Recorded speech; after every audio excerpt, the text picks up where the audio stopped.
And hello again, and here we are back in my garage for the next episode about the Kawasaki Z1000A1 project. So in the last episode I roughly assembled a bike for the very first time, but sadly I don't have space to keep it fully assembled in my garage or anywhere else, so I have to disassemble the whole thing and pack everything away in boxes until I do have space. But I can still do an awful lot of work on the bike even though it's now in pieces. And one job I've just done is to make these. Now these are stainless steel engine bolts for the bike because I didn't have any, so I thought I'd make some. I've made these before for the Mark II and the 1170 and even the green Z650, so it's the same thing. Just bought some 10mm stainless bar. We put a fine thread on both ends, screwed on a stainless steel nut on one end and welded it in place. So next thing I've got to do is take these to Jeff's place where he'll put them in the lathe again and skim the edges here, skim the ends to make it look really nice. So there are 3 here, but altogether I need 5. But the problem is I don't quite yet know the exact length of the other 2, which sit low down below the cases, so that'll have to wait. But I can take these now to Jeff next time I go and see him, get them skinned up, and that's another job completed. Another job I want to do is to make some foot pegs and rear sets for the bike. Now, as luck would have it, I've already got here a set of rear sets made by Tarozzi, which I bought for the Mark II project. But I don't want to fit the same parts to another project. I don't like doing that. So instead I thought we'll make our own. But since I've got these here, I thought I'd use them because down here somewhere, hang on, where's it gone? Yes, here it is. This is the bracket that bolts to the frame. And since I've got that, I thought, well, we'll use this bracket to give me the datum points required to make my own, because obviously it's got the holes in the correct place to mount to the frame. So with that in mind, we've dug out an old piece of 10mm plate. It already has some holes in it, but we managed to find enough space here so that we can make 2 of these brackets, like so. In fact, I'll get it the right way around. Something like that. So these have all now been carefully measured, and we've made a start by drilling out the holes. Not all the way yet, but there you go. So my next job is to use this as a guide and mark out the shape I want for my brackets. It'll be similar to a Tarozzi, but not quite the same. So I can just roughly mark out the shape, hacksaw it out, and then finesse the final look of it when I know what I want. I do know roughly what I want, but you know, you sort of look at it and go, oh, take a bit off there, take a bit off there, and we'll get there in the end. So that's something I can do in the next few days. So with that done then, let me put that away. My next task then is to get a scribe and mark out the shape that I want on this plate, and no doubt spend an hour or 2 slowly hacksawing through it because it's 10mm plate, but it's quite easy to cut because it's aluminium, so it's not too bad. And then when I've done that, we then need to make the foot pegs and the levers. Now I do have one-off custom-made foot pegs and levers on the 1170 project, which actually I've got here somewhere. There's one here. I actually just had it bent to be the correct fitment for the bike. So we'll do something similar for the Z1000A1 project. We'll make our own levers. I've actually got some already, but they're not quite the look that I want to go for. These have been made again from 10mm aluminium, but they've been ball milled here, which I probably won't do again. On this bike we'll come up with something else. What I'll also do, I think, with the Z1000A1 project is black out everything. I want everything black, so they won't be polished. I'll get them hard anodized black, you know, hard wearing, never have to polish them ever again, which suits me just fine because there's only so much polishing I can do on any one bike at any one time. So yeah, that's what's been going on with the bike at the moment. So the next time you'll see me, I'll be no doubt getting tired, slowly hacksawing out this 10mm aluminium plate. Phew, well, you find me, it's now the next morning and I'm still cutting up this aluminium plate. I've just removed this bit, but now I've got to separate these two halves, and the problem I've got is my hacksaw is not big enough to saw all the way through this plate. So what I'm going to do is just cut out a V shape here and do the same on the other side, and then slowly work my way to the middle. It's very much hard work. It'll certainly get you warmed up on a cold morning, but yeah, I'm out of breath now, so quick tea break and I'll carry on.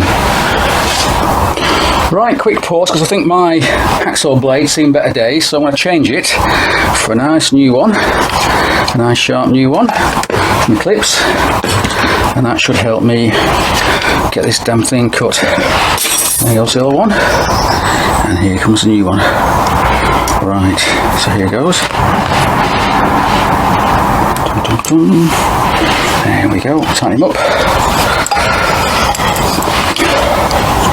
And hopefully it'll be a little easier work for me, because this is absolutely knackering. Anyway, let's give it a go. That's a bit better, isn't it? Yeah. What also helps as well is just to lubricate it a little bit, keep things cool. A bit of WD-40 oil or whatever you've got, just to help things out a little bit. Makes your blade last a bit longer. Wow, well this new blade certainly makes a difference. It's cutting a lot easier than it did. I'm still tied out, but it's certainly working a lot better. You don't realise how worn your old hacksaw blade is until you try a new one. But yeah, I'm pretty pleased with that. And it's working about twice as fast as it was before, so good idea for me to change that blade. Anyway, let's crack on, and eventually we'll get there.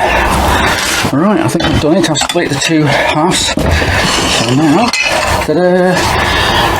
Now I've got two big chunks of aluminium rather than one. But this is a start, so now I can cut round this a little bit. When I'm happy with what I've got, I'll mark it out accurately, take it back to Jeff's workshop where he can put it in his miller and mill round these circles, these edges and the curves, which is very difficult to do by hand. So yeah, but my god, cutting through all this is not easy, but we got there in the end. So come back when I've done a bit more cutting.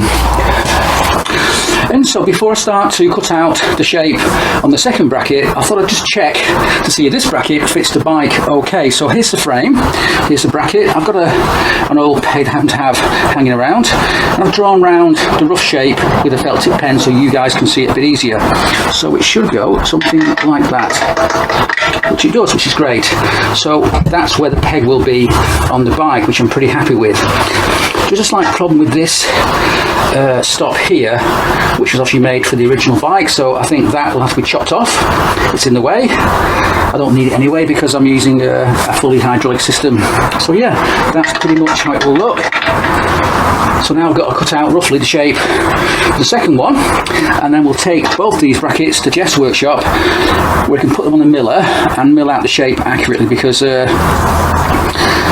hand filing these shapes is going to take forever and it's not easy to do. All the curves are quite tricky to get right, and since Jeff's got a miller, why not use it? Lower that one than the other one. Ah, there, I think that's got it. That's got it. Sorry then, yeah. Oh, sorry, yeah, just saying, I don't know if you can see that one there. Yeah. It's just putting like it's not a 45, it's probably more like a 30 degree, and it just takes that sharp corner off, and just makes the nut look a bit better, just makes it look a lot tidier. Yeah. So I'm just doing that like that, and I've not got the stop, I've took the stop off. There we go. It's just with the tip there on its face, just run in. Couldn't use the other one because you can't get the angle and get it far enough over. Okay, great. So we've had to use that, which isn't a problem because it's done the job. Yes. With my homemade tool holder. Indeed. And now here we are, back home again, and I must say I'm very pleased with those new stainless steel engine bolts. But for now, they'll have to be stored away until such time as the final build of the bike can begin. And I don't know when that'll be, not until next year, no doubt. But in the meantime, I've still got an awful lot to do. And so my next job is to prepare the aluminium parts we've made for the dashboard for the Speedo tacho unit. Now, I was going to get those parts hard anodized black, because that's a very hard wearing finish, but to be honest, those parts are going to live behind a cockpit fairing, so they should have quite an easy life. Therefore, I decided to paint them myself, and to that end, I just got myself some of this stuff. This is U-Pol Acid Etch Primer. I've heard good things about this, it's been recommended to me, so I want to try it out and we'll see how good it really is. Once that's on, I'll go to my usual finish of satin black, so-called tough paint, which of course isn't really that tough, but it does go on very well and it does give a very good finish. Yeah, I'm pretty happy with that. So hopefully, when it's sitting behind a cockpit fairing, it should have an easy life, and this paint should hold up well in use. And after all, if it doesn't hold up well in use, I can just take it apart and get it hard anodized at a later date. And so, as you can see, there's lots of marks and scratches and nicks in these aluminium parts, which I've got to remove. However, before I begin using my wet and dry sandpaper, first I'm going to divide it by 4, because that way it lasts a lot longer, it's a lot easier to use. So, I'm going to fold it in half. So, just rip it apart, like that.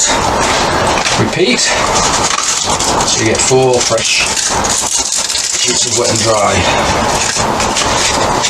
And then, what you'll find is, I'm using a little wooden block here to rub down the pieces, and now these sheets are just the right size to use with my wooden block. That way, your wet and dry sandpaper lasts a hell of a lot longer, and you've always got a fresh piece when needed. So that's a little tip for you there. Don't just use a great big A4 piece and wrap it round the best you can. Cut it up first to match whatever sanding block you're using. And so here's those parts etched, primed and painted. I've waited 24 hours to let the paint cure, and so now let's reassemble the parts and see how it looks on the top yoke. And so my first task is to somehow cushion the GPS aerial when it's inside its housing. So to do that, I found this Velcro strip here, which is quite soft. So I'll just cut out a little bit of that. It's sticky on the back, so I can stick it down, and hopefully that should work quite well. And so now here's the console all bolted up to the top yoke. Now in the end, I decided not to use this Perspex cover on the GPS aerial because it didn't look quite right. And in fact now that actually is in there quite securely, and I think it looks okay. So now all that needs to be wrapped up and put away until the final build can begin.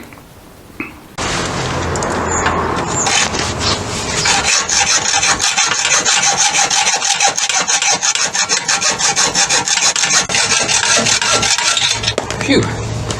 Right, so you find me on my drive, hacksawing off this little tab, which I don't need anymore, and that got in the way of fitting the new rear set mounts. So that's gone now, and I'll clean up this bit of the frame, and then we're done. And so with the frame upright and this little tab sawn off, I can now try out my new billet rear set mounts for the first time. Now these are actually copied from those I'm using on the Mark II, which are from Tarozzi, but Jeff hasn't quite machined them quite the way I marked, and that's okay because he's made them a bit wider, a bit bigger than I wanted, and that way we can just come back and machine it back a bit more to get just the size and the shape that I want. That could wait for now because it depends how the levers look and how I want to finish off these pieces before I can decide for sure the exact shape that I want. But these will do for now. These will do for now. So next then, I need to make a bracket to mount my new gold Brembo master cylinder. I've used these on most of my bikes. I've used one on the Mark II project, on the 1170 project, on my Norley, on my Harley. Got the same thing on my Ducati, so I do like these. Very neat, very reliable, and yeah, no problem at all. Now I did make a small mistake, only a small mistake, mounting something like this on the Mark II, because I mounted it round about there, which is fine, except it does give the brake line a bit of a hard time because it needs to loop round quite tightly around the back of the frame and then come back to the rear caliper.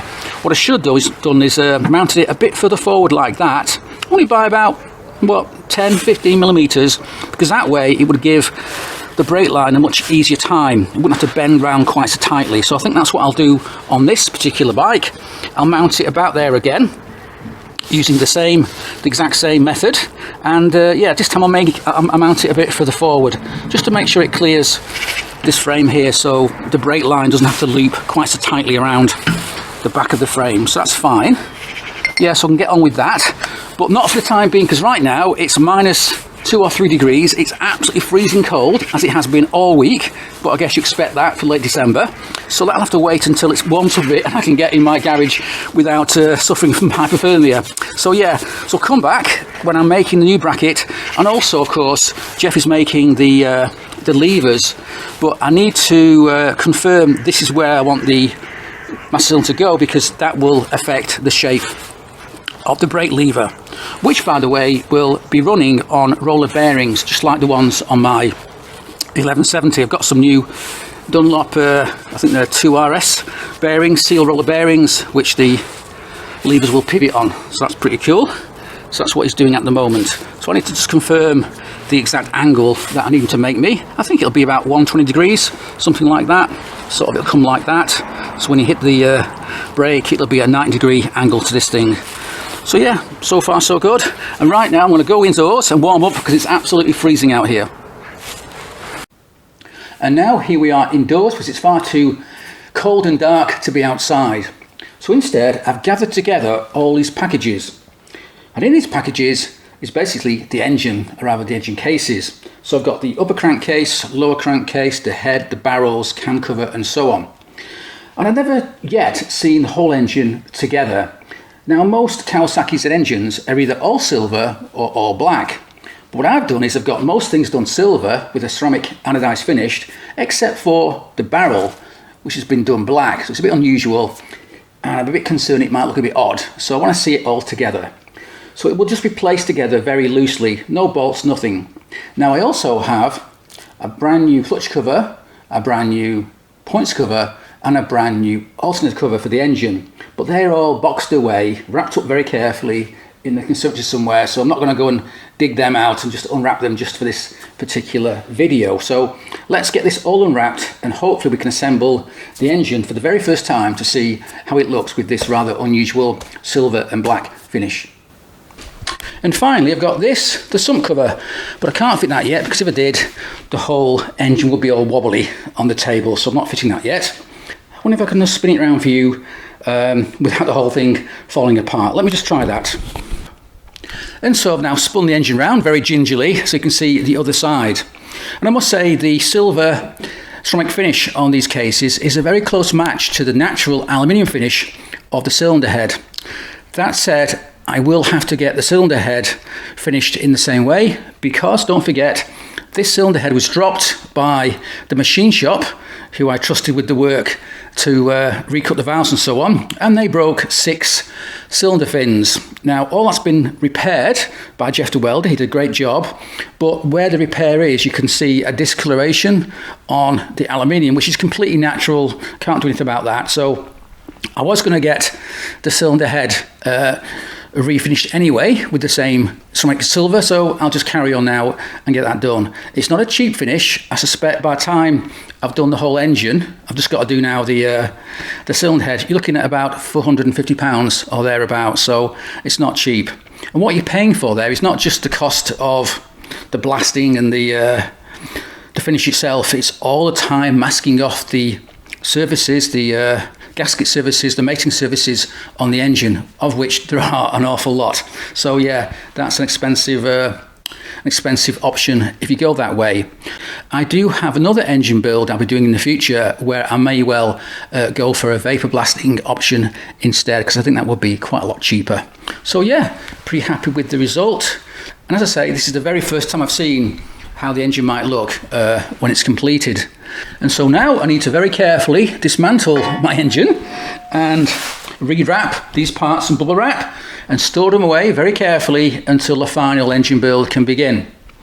Not sure when that will be, because I've got plenty of other projects to work on in the meantime, but probably, I don't know, spring 2023. It's now late December 2022, so it'll be a few months at least. So anyway, I'm pretty happy with what I've seen so far, and yeah, just got to put all this away now and leave it until the engine build can begin.